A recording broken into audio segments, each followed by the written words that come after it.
So yun yung comparison natin dun sa regular motor at saka dun sa naka servo motor direct drive. Yan yung computerized speed. Yan, naka servo motor siya direct drive. Yan ang mga model ngayon, 8700B-7. Ngayon, sukatin natin kung ilan ang konsumo niya sa kuryente habang natakbo para may idea tayo. Kasi mamaya nakatipid tayo sa... Kasi ito kasing servo motor, gagana lang ang kuryente niya kung naapakan mo na yung pedal. Ibig sabihin kung tumatakbo na siya. Katulad yan. Ngayon, subukan natin i-check kung ilan ang konsumo niya sa kuryente habang hindi inaapakan at saka kung ilan ang konsumo niya sa kuryente habang inaapakan na. Set up lang natin itong kanyang extension para makita natin. Gamitan natin ng extension. Ito, dito. Ito ngayon. Ayusin natin tong isa. Dito natin isaksak. Ayan, so gumagana na ngayon yan. Dito natin ngayon isasaksak yung power cord nitong computerized high-speed machine. So kumuha lang ako ng adapter, no? Kasi kailangan din ng adapter nung power nung ano. Pwesto natin ito na maayos para hindi na galaw-galaw. Kuhain lang natin yung power cord nito. I-off muna natin, ha. Ayan. Tapos kuhain natin to. Okay. Tapos dito natin siya saksak. Okay. So ngayon naka 0 siya. I-on ko tong power. Natin kung ayun. Nagko-consume kagad siya ng 7 watts pagka-on pa lang nun. So ilalapit natin to. Tapos panonoorin natin ang wattage niya habang naandar. Okay. Ilaw. Ilaw ako.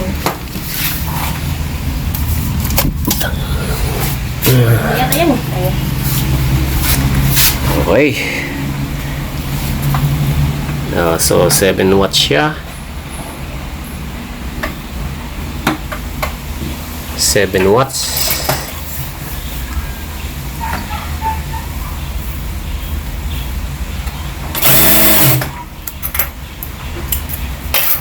Ba, hindi gumalaw sa 7 watts, ha. Huh? What? Ganun 7? Hindi umaalis sa 7 watts. Huh? Okay. Ayun, pumapalo ng 60 watts.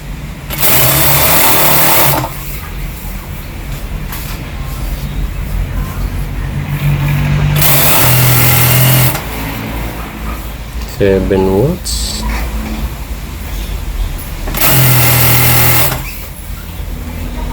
Minsan pumapalo ng 60 watts. So siguro isang mahaba pasada. Kahit mabagal lang. Basta parang isang tuloy-tuloy, parang gano'n. Kahit mabagal lang.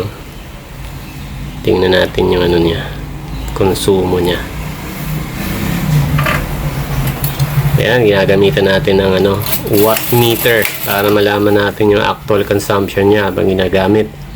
At saka habang hindi inaapakan, gano'n. So, pababagalan ng usad ng makina para medyo mahaba-haba yung tuloy-tuloy na pasada.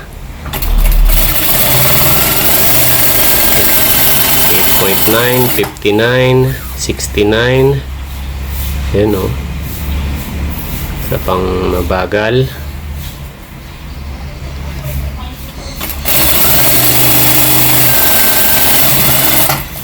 ₱71. So, bumabot sa 76. So, kung ganun kahina ang konsumo ng kuryente, ubod ng tipid nito. Baka pagdating ng Meralco bill, hindi mo maramdaman ng ano nito, pinagkaiba.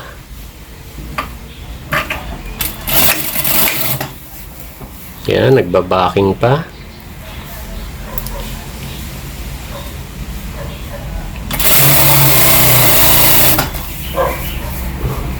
$13 watts.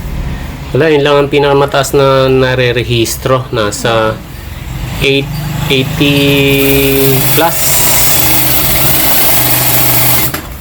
57 no, nag-register. 43. So, mga 80 plus lang konsumo niya. Kuryente habang ginagamit. So, tingin ko malaking tipid. Ngayon, subukan naman natin yung mga regular na motor. Kung ilang watts ang konsumo niya. Excuse me, ha?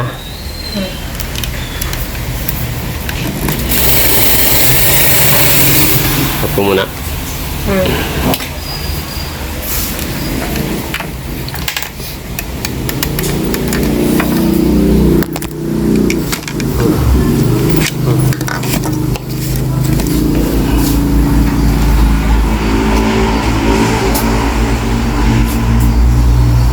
Okay. Ano naman yung ano mo, bibigahan? Ito naman ngayon, itong motor na to, ang isasaksak natin sa watt meter. Dito. Titingnan natin kung ilan ang consumption niya sa kuryente pag sinwitch on natin. Ayan. So yun, right away 151 watts, 138 watts. Okay. So dito pa lang, hindi pa inaapakan yan. Kumukonsumo na siya ng 138 watts. So pag inapakan pa natin, wait lang, tingnan natin yung sinulit. Ayun. Papakan ko to ng isang diretsyo. Nakaset naman ng sinulid.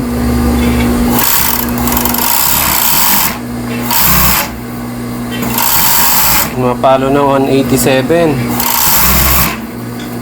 431.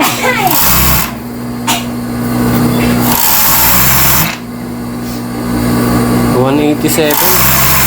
431. Malaki yun ah. Tapos ang standby niya 139 no. Yun, isang mahaba yun, 213. 139.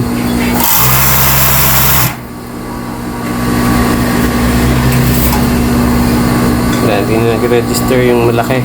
Pero pumalo siya kanina 431 watts.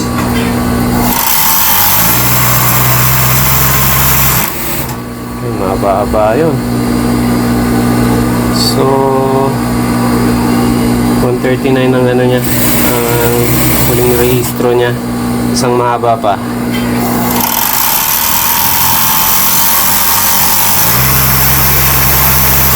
Yan, 318. So mabagsak siya sa 139 watts. So yun yung standby mode niya, 139 watts. Kapag nakaganyan lang ang sewing machine nyo, hindi nyo pa inaapakan, ang konsumo niya 139 watts. So para makatipid kayo, off nyo muna to. Kung nag-aayos pa kayo ng tela, pinipwesto nyo pa. Ayun, so pag naka-off lang yung switch, saka siya nagsisiro. So yun yung comparison natin dun sa regular motor at saka dun sa naka-servo motor direct drive. Meron kasing servo motor na nakakabit sa mesa. So nakakabit sa mesa kaya medyo tingin ko iba pa ang consumption nun compared dito sa direct drive kasi ang direct drive dito mismo nakakabit sa hand wheel.